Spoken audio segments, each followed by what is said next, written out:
को अलग अलग करना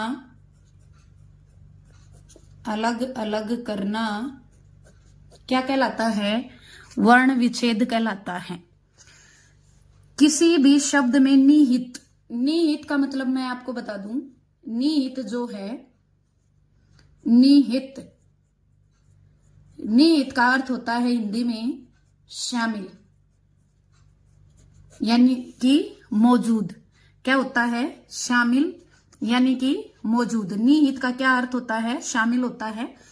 मौजूद भी हम क्या कर सकते हैं? बोल सकते हैं। तो किसी भी शब्द में निहित स्वर और जो व्यंजन होते हैं ना, उनको अलग अलग करके लिखना क्या कहलाता है? वर्ण विच्छेद कहलाता है। उनको अलग अलग करके लिखना क्या कहलाता है? वर्ण विच्छेद कहलाता है।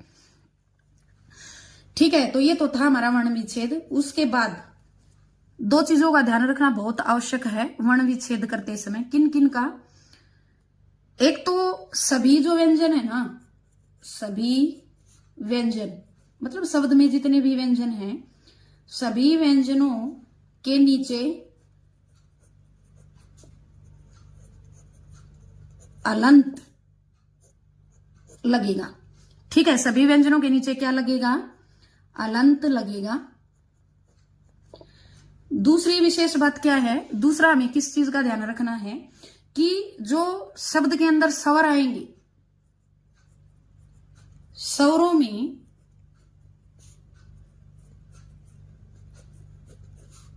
अलंत नहीं लगेगा, अलंत नहीं लगेगा।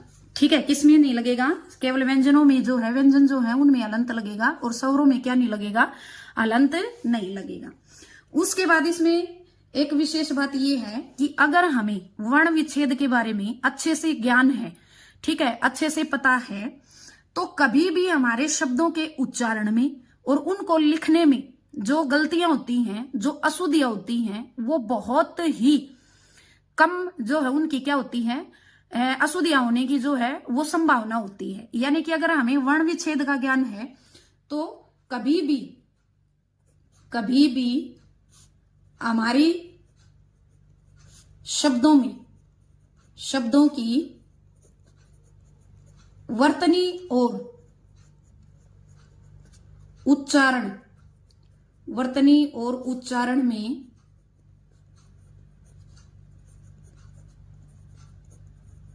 अशुद्धियां नहीं होंगी कभी भी। ठीक है, उनका उच्चारण करने में भी हमसे गलती नहीं होगी और उन शब्दों को लिखने में भी